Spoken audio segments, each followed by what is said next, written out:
마태복음 5장 13절로 16절 말씀 되겠습니다. 너무 귀한 말씀이기 때문에 13절부터 16절까지 우리 다 같이 한 목소리로 다 같이 읽고 마지막에 아멘 하십시다. 다 같이 시작. 너희는 세상의 소금이니 소금이 만일 그 맛을 잃으면 무엇으로 짜게 하리요? 후에는 아무 쓸데 없어 다만 밖에 버리워 사람에게 밟힐 뿐이니라. 너희는 세상의 빛이라. 산 위에 있는 동네가 숨기우지 못할 것이요, 사람이 등불을 켜서 말 아래 두지 아니하고 등경 위에 두나니 이러므로 집안 모든 사람에게 빛이 나니라. 이같이 너희 빛을 사람 앞에 비치게 하여 저희로 너희 착한 행실을 보고 하늘에 계신 너희 아버지께 영광을 돌리게 하라. 아멘. 여러 해 전에 우리 기독교 교회에 베스트셀러가 하나 나왔는데 그 책 제목 한번 보여주시기 바랍니다. 네, 감자탕 교회 이야기입니다. 교회 이름이 감자탕이 아닙니다. 원래 이 교회 이름은 광염교회예요. 그런데 이 교회가 개척될 때에 그 건물 3층에 세들었고 건물 1층에는 감자탕집이 있었습니다. 그리고 건물 외벽에 감자탕이라고 큰 글씨가 써 있었어서 그때부터 이 교회가 광염교회가 아니라 감자탕교회라고 그렇게 오히려 더 불렸습니다. 광염교회, 조연삼 목사님이 아직도 담임하고 계시는데 빛광자 소금 염자입니다. 너희는 세상의 빛이라, 너희는 세상의 소금이라 하신 이 말씀에서 교회 이름을 따왔습니다. 이름 그대로 광염교회는 정말 한국교회에서 가장 대표적으로 사회봉사활동에 그리고 구제활동에 정말 교회의 모든 힘과 에너지를 다 쓰는 대표적인 교회로 유명해진 교회입니다. 2013년 기준으로 벌써 한 6년 전이죠. 그 교회가 4,000명 되는 성도가 될 때까지 그 임대한 건물 그대로 예배를 드렸습니다. 그런데 더 이상 임대, 이 렌트를 주지 않아 갖고 주변에 아무리 건물을 찾아봐도 없었어요. 그래서 하는 수 없이 비슷한 사이즈의 공간을 아예 사서 그렇게 지금도 예배를 드리고 있습니다. 번듯한 예배당 건물 없습니다. 왜 그랬느냐? 교회의 재정의 정말 대부분을 선교하고 구제하는 데 쓰기 위해서 정말 참으로 귀한 그런 사명을 감당하는 교회입니다. 예수님은 너희는 세상의 소금이라, 너희는 세상의 빛이라 라고 말씀하셨습니다. 예수님께서는 소금과 빛을 가지고, 소금과 빛의 그러한 기능을 가지고 천국 백성이 이 세상 속에서 어떻게 천국 백성의 사명을 감당할 것인지를 말씀하고 있습니다. 여러분, 요즘 얼마나 냉장고가 발달되어 있습니까? 처음에는 냉장고가 한쪽만 문이 열렸는데 요즘 어때요? 양쪽으로 문이 다 열립니다. 그리고 옛날에는 냉장실, 냉동실 물건 꺼낼 때 문을 다 함께 열어야 되는데 요즘에는 에너지를 세이브하기 위해서 냉장고가 3단짜리 혹은 4단짜리로 그렇게 나누어져 놉니다. 얼마나 좋은지 몰라요. 요즘처럼 냉장고가 발달된 시대에서 소금의 기능은 그저 맛을 내는 기능입니다. 그러나 지금부터 50년, 60년 전에 냉장고가 제대로 개발되기 전에는 어땠습니까? 소금의 용도는 맛을 내는 것뿐만 아니라 바로 부패를 방지하고 음식을 오랫동안 그렇게 간직하는 그러한 기능으로도 많이 쓰여졌죠. 여러분들, 저 경상북도 안동, 태계 유황 선생의 고향으로 유명한 안동, 그 안동 유림, 여기도 안동 김씨, 안동 권씨가 있을 텐데 우리 근대 역사에 참 쉽지 않은 그런 집안들이었죠. 안동하면 이 유림으로 유명합니다. 그런데 안동하면 또 유명한 것이 있죠. 뭐가 유명할까요? 안동포가 유명하고, 또 옛날 우리 예수 믿기 전에 한잔하던 분들은 안동소주를 기억하실 것이고, 그리고 요즘에는 또 이 안동 닭찜이라고 이게 유행합니다. 그러나 역시 안동하면 유명한 그러한 음식이 하나 있는데, 우리 마켓에서도 쉽게 찾아볼 수 있어요. 바로 안동 간고등어입니다. 경상도 말로는 간꽃이라고 이야기하는데, 짭짤한 것이 구우면 한 조각만 딱 가지고도 밥 한 공기를 뚝딱 하는 정말 맛나는 그러한 고등어죠. 여러분들 아시죠? 안동은 바닷가에 위치하여 있지 않습니다. 안동은 바로 경상북도 내륙에 위치한 곳입니다. 그런데 어떻게 내륙에서 이 간고등어가 이렇게 발달되었을까? 그 옛날에 포항에서 어마어마한 고등어가 잡히면 그것을 가지고 각지로 보내기 위해서 보내는데, 안동 정도에 도달하면 벌써 고등어가 서서히 썩기 시작합니다. 이대로 조금 갔다가는 썩어서 아예 먹지를 못합니다. 그래서 안동 정도에서 이 내장을 꺼내고 거기에다가 소금을 간하는 간고등어가 발달한 것입니다. 고등어 뱃속에다가 소금을 칠하는 사람을 간제비라고 합니다. 정확한 양을 딱 잡아서 착착 치기만 하면 짭짤하게 바로 고등어가 졸여지는데, 간이 되는데, 여러분들 이 간제비가 소금을 가지고 고등어 속에다가 소금을 이렇게 집어넣는 것을 가지고 염장 지른다라는 말을 합니다. 여기서 염장 지른다는 말이 나왔죠. 사람 속을 확 뒤집어 엎는 것을 염장 지른다 그러는데, 바로 이 고등어 뱃속에다가 소금을 뿌리는 데서 나왔습니다. 오늘 또 밥상에 여러분들 마켓 가셔갖고 안동 간고등어, 한 번도 저는 이렇게 커미션 먹은 적도 없는데 이렇게 또 소개도 합니다. 이야, 참 맛있어요. 소금의 용도는 두 가지라고 그랬어요. 첫째는 맛을 내는 것, 둘째는 부패를 방지하는 것입니다. 이러한 기능을 감당하기 위해서 소금에게 꼭 필요한 것이 뭐냐? 짠맛입니다. 짠맛이 있어야지 맛을 내고, 짠맛이 있어야지 부패를 막습니다. 마태복음 5장 13절을 우리 한번 다시 읽을까요? 시작. 너희는 세상의 소금이니 소금이 만일 그 맛을 잃으면 무엇으로 짜게 하리요? 후에는 아무 쓸데없어 다만 밖에 버리워 사람에게 밟힐 뿐이니라. 여러분, 소금이 짠맛을 잃어버릴 수 있을까요? 2017년 저 평안북도에서 지금부터 한 1800년 전에 고구려 초기의 이 소금터가 발견되었습니다. 소금을 만드는 생산시설이 발견되었는데 맛을 보니까 여전히 짜요. 여러분, 우리가 소금으로 발효한 음식이 뭡니까? 바로 간장이고 된장 아닙니까? 여러분들, 간장과 된장이 몇 년 지나면 어떻습니까? 그 짠맛이 사라집니까? 그렇지 않습니다. 오히려 짠맛이 더 깊어집니다. 그래서 몇십 년 잘 보관하고 숙성한 간장일수록 훨씬 더 비싸게 팔리죠. 소금은 시간이 지나도 그 짠맛이 바뀌지 않기 때문에 오늘 이 말씀, 소금이 만일 그 맛을 잃어버리면 아무 쓸데없어. 무엇으로 짜게 하리요? 아무 쓸데없어 밖에 버리어 사람들 발에 밟힌다. 이 말씀을 우리는 이렇게 생각합니다. 이것은 예수님이 하신 일종의 가정이고 비유다.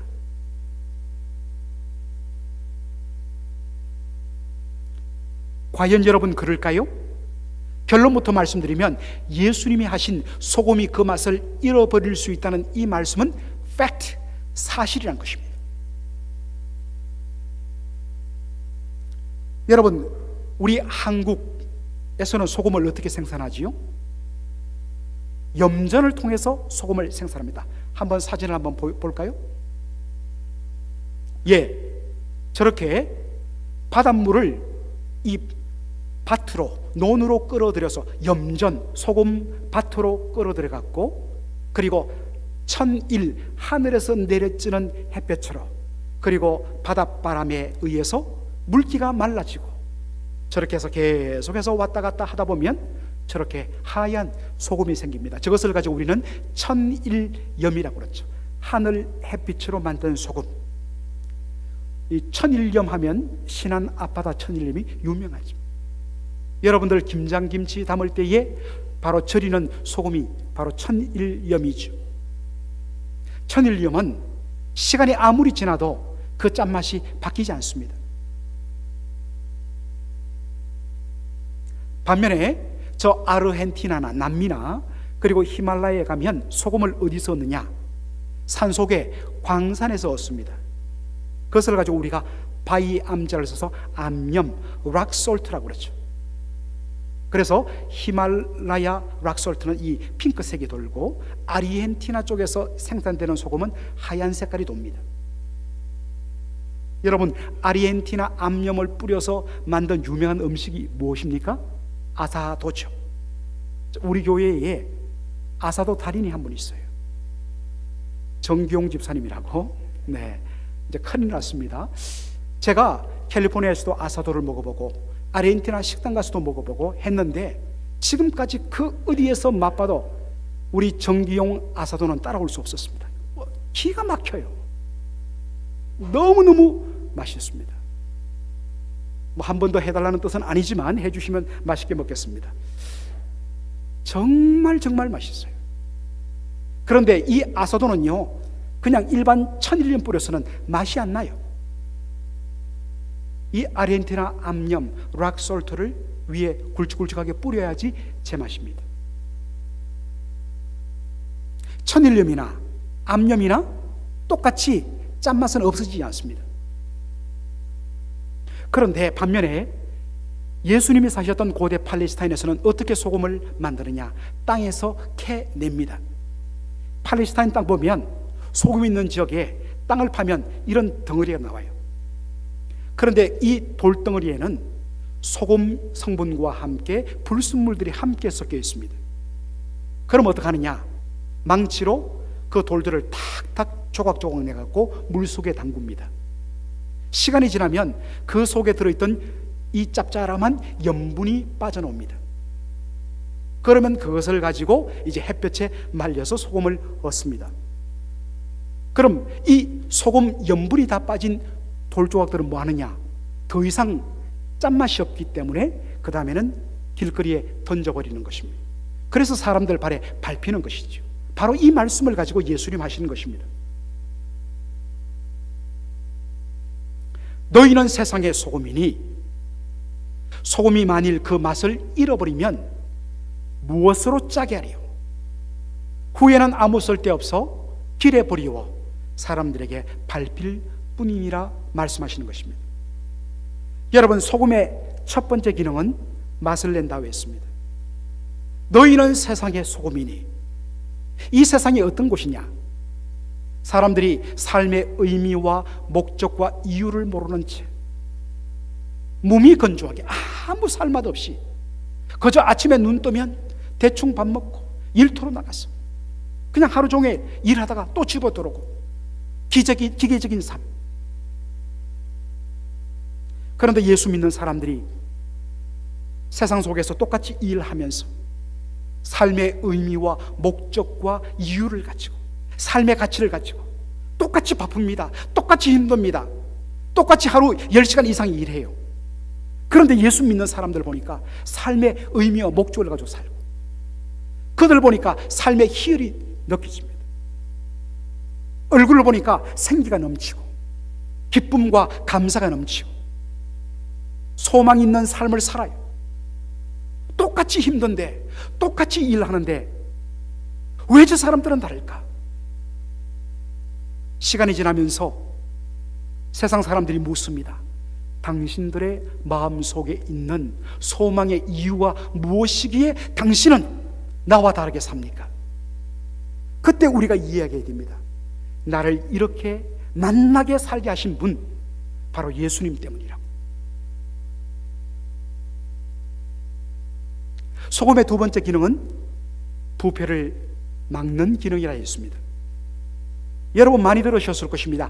바닷물이 썩지 않는 이유는 어디 있을까?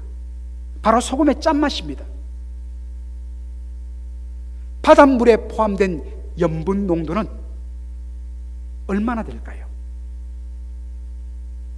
바닷물 먹어보면 굉장히 짠데 사실 그 바닷물을 짜게 만드는 소금의 염분 농도는 겨우 3.5%입니다. 35%가 아니에요.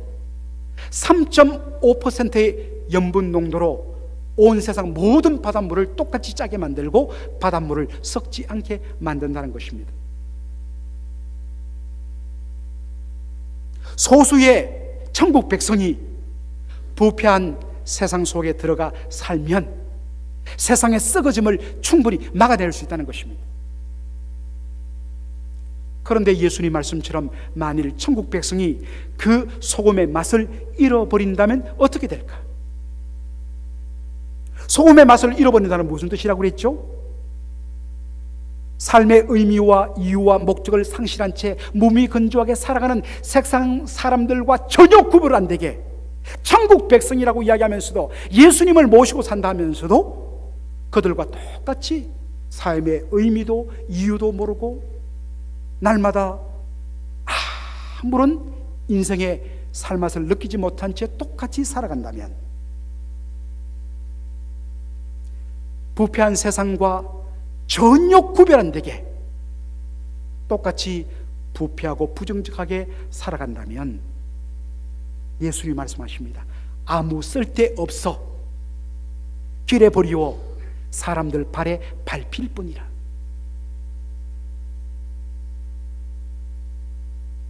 여러분 여기에 아무 쓸데없다는 이 말의 헬라어 원어의 뜻은 무슨 뜻일까요? 쓰임받는 곳 없다, 쓸모없다 이런 의미이기도 하지만 이 말의 원어적인 의미는 능력이 없다는 것입니다. 능력을 상실한다는 것입니다. 여러분 기독교의 진정한 능력은 무엇일까요? 우리가 오해하기를 기독교의 능력은 기독교가 힘이 있으려면 많은 성도들이 모여야 되고 많은 자금 동원 능력이 있어야 되고 그래서 누가 우리 교회를 그리고 누가 기독교를 공격하면 온 성도들이 핏게 떨고 나가서 성도들이 힘을 다해서 불매운동 벌이고 방송국 앞에서 항의하고 여러분 이것이 기독교의 능력일까요? 그렇지 않습니다. 한 번도 예수님은 너희들 그 많은 숫자가 그 많은 돈을 동원해 갖고 싸워라 그것이 기독교의 능력이다 말씀하지 않았습니다. 기독교의 능력은 성도 한 사람 한 사람이 세상 속에서 소금의 기능을 소금의 역할을 감당할 때 비로소 기독교의 능력이 나타나는 것입니다. 오늘날 기독교가 왜 짓밟히고 조롱을 받습니까? 성도 수가 적었을까요? 교회당이 작았었기 때문일까요? 그렇지 않습니다. 마땅히 감당해야 할 소금의 사명을 감당하지 않았기 때문입니다. 여러분은 세상에 나가 살 때 여러분이 어떻게 구별되십니까?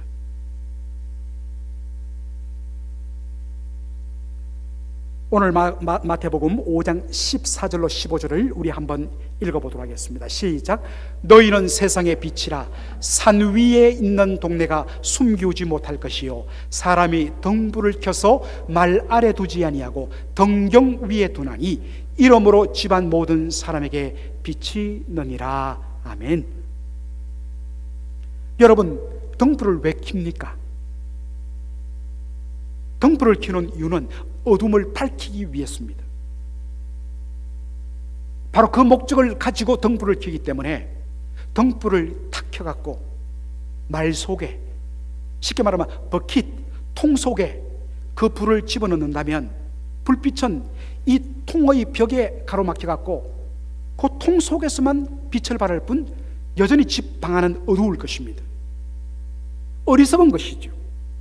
등불을 왜 켜느냐? 어둠을 밝히기 위한 것입니다. 그렇다면 방 안의 어둠을 밝히기 위해서 어디에 두어야 되느냐? 램프 스탠드, 등경 위에 바로 등불을 올려놔야 된다는 것입니다.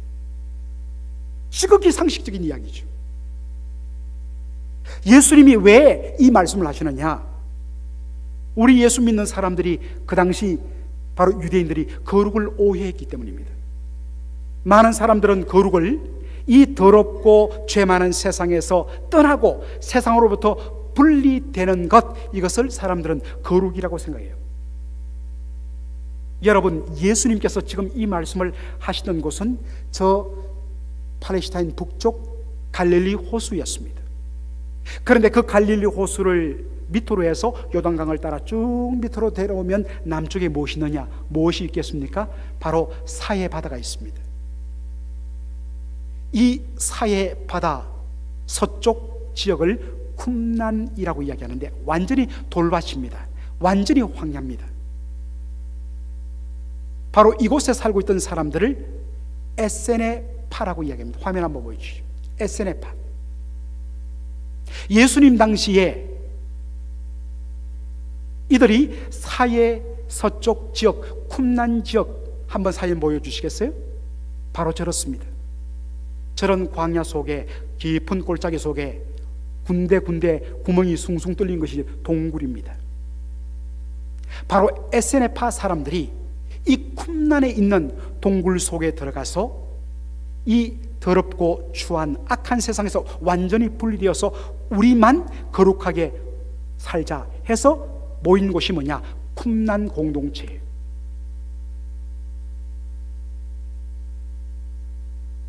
타락한 세상 속에 들어가 살면 우리도 똑같이 더러워지기 때문에 거룩을 유지하기 위해서는 이 세상과 벗어나서 우리끼리 공동체를 모아서 살아야만 거룩을 유지할 수 있다.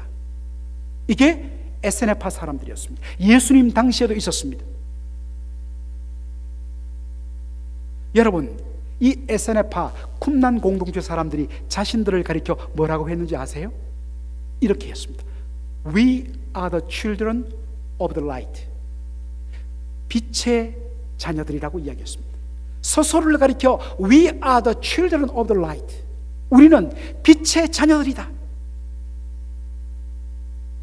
그런데 예수님 뭐라고 이야기하십니다? 너희는 세상의 빛이라. 우리 빛을 어디에서 비춰야 된다고요? 어두워지고 죄 많고 캄캄한 이 세상 한복판에서 비춰야 된다는 것입니다.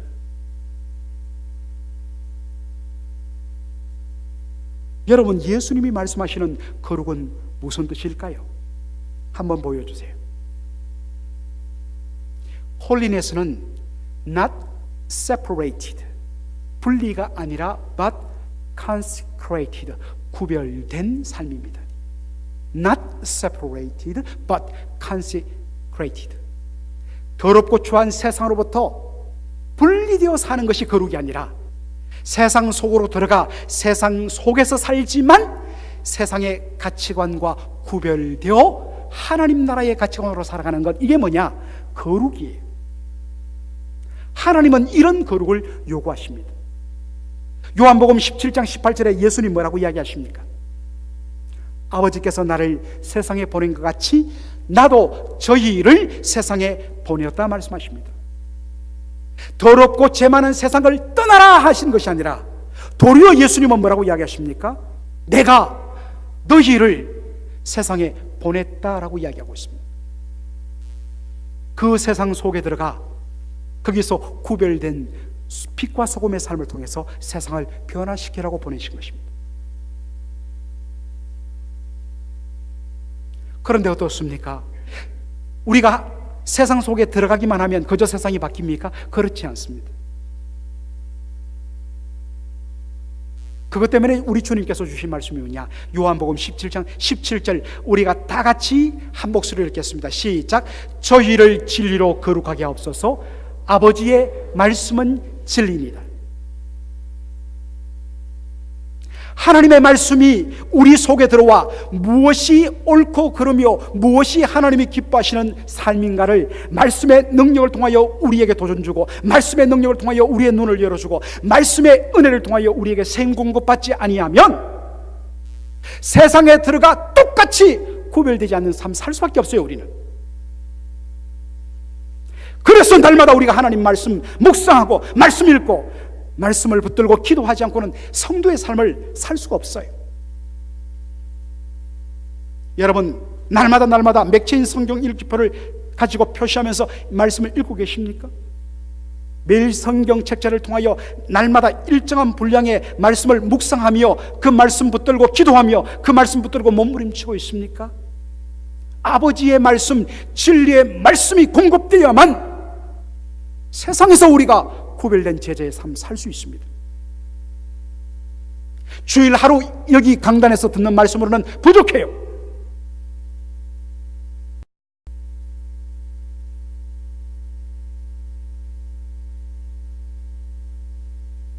우리가 왜 세상 속에서 빛으로 살아야 되는가?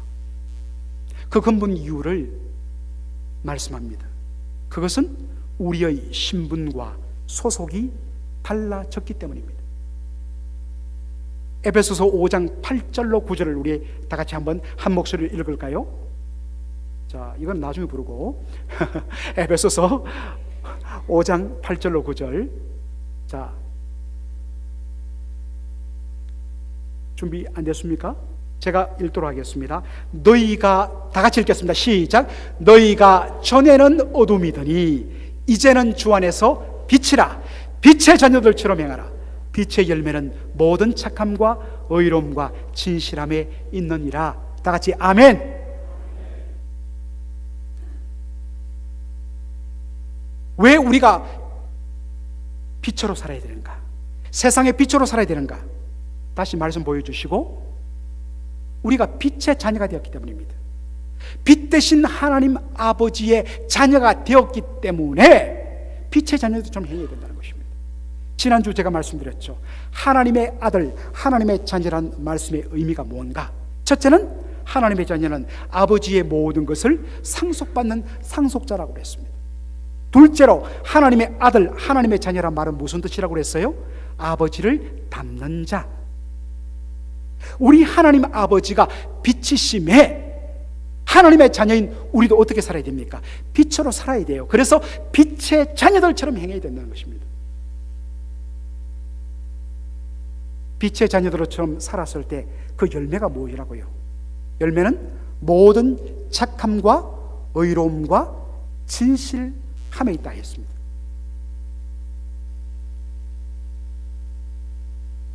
빛의 자녀로 살았을 때에, 내가 하나님의 자녀, 내가 예수 믿는 구원받은 자라고 했을 때에 무엇으로 그것을 확인할 수 있느냐? 모든 착함과 의로움과 진실함이라고 했습니다. 세 가지를 우리 다시 우리 입으로 한번 해볼까요? 시작. 모든 착함과 의로움과 진실함에 있다. 다시 한번 할까요? 시작. 모든 착함과 의로움과 진실함에 있느니라. 여러분 속에 이런 열매가 있습니까?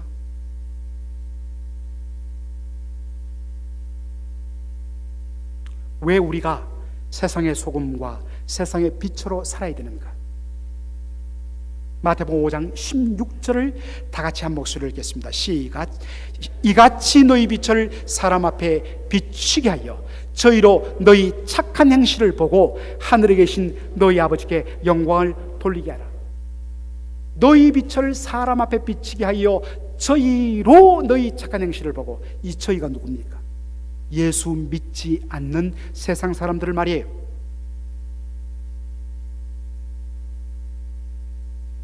여러분, 하나님께 영광을 돌린다는 것이 뭘까요? 여러 번 말씀드리지만 우리는 하나님께 영광을 돌린다는 것, 내가 충성봉사 많이 하고 헌금 많이 하고 내 열심히 기도해갖고 사업이 성공되고 내 자녀들이 인류학교에 들어가고 좋은 회사 취직하고 그리고 기도했을 때 응답받는 것, 하나님께 영광을 돌립니다. 예, 틀린 말 아니죠. 그러면 꼴찌가 되고 사업이 실패하고 병이 고치지 않으면 하나님 영광 가려질까요? 그렇지 않습니다.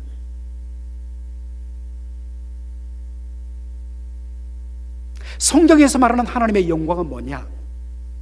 이 하나님의 영광은 다른 것이 아니라 하나님의 인격과 하나님의 성품을 반사, 리플렉션, 반사하는 것입니다. 햇빛이 쫙 비추었을 때 거울을 가지고 우리가 햇빛을 반사하면 어떻습니까? 그 햇빛이 똑같이 그렇게 뻗어나갑니다. 이걸 반사라고 그래요. 성도가 이 세상 속에 살면서, 하나님 자녀로 살면서 눈에 보이지 않는 하나님을 어떻게 보일 것인가? 그분의 인격과 성품을 나의 말과 나의 표정과 나의 삶을 통하여 하나님의 사랑, 하나님의 의로우심, 진실하심, 하나님의 선하심을 나의 삶을 통하여, 나의 말을 통하여 나타나 보여줄 때에 하나님의 영광이 드러나는 것입니다. 여러분, 하나님의 인격과 삶, 그것을 드러내는 유일한 통로는 바로 우리의 삶입니다. 사랑하는 성도 여러분, 여러분의 말과 여러분의 얼굴과 여러분의 삶은 진짜 선하신, 착하신, 사랑이 충만하신 하나님 아버지를 드러내고 있습니까? 혹시 여러분 예수 믿는다 하면서도 여러분의 시기, 질투, 여러분의 미움의 말, 사랑하지 않음, 무서운 얼굴, 그것을 통해서 세상 사람들 앞에 우리가 믿는 하나님이 시기하고 질투하고 미워하고 싸우는 그러한 신으로 여러분의 모습을 통하여 왜곡되이 드러나지 않습니까? 하나님의 영광을 가리는 것입니다. 여러분은 얼마나 여러분의 착한 행실을 통하여, 여러분의 의로움을 통하여, 여러분의 진실함을 통하여, 여러분의 그 모습을 통하여 세상 사람들이 하나님의 영광을 돌리게 하고 있습니다. 그러한 것에 대한 치열한 삶이 없으면 우리는 이 땅에 존재할 이유도 의미도 없는 것입니다. 우리 주님께서 말씀하셨습니다. 너희는 세상의 소금이라, 너희는 세상의 빛이라. 빛을 드러나야 돼요. 사랑을 드러내야 돼요. 진실함을 드러내야 돼요. 착함을 드러내야 돼요. 싸우지면 안 돼요. 교회에서 하나님의 영광이 가려져요. 입술 열어서 축복하고 세워주고 참아주고, 여기부터 빛의 삶, 소금의 삶이 시작됩니다. 여기서부터 하지 않으면 세상의 소금과 빛은 있을 수 없어요. 서로 축복하세요. 서로 웃으세요. 서로 샬롬하세요. 서로 소망을 주세요. 그래서 우리 안에서부터 시작된 이 아름다운 소금과 빛의 사명을 내일 여러분의 삶의 현장 속에서, 여러분의 가정 속에서 널리 널리 하나님의 영광을 드러내는 저와 여러분 되기를 주의 이름으로 축원합니다. 아멘.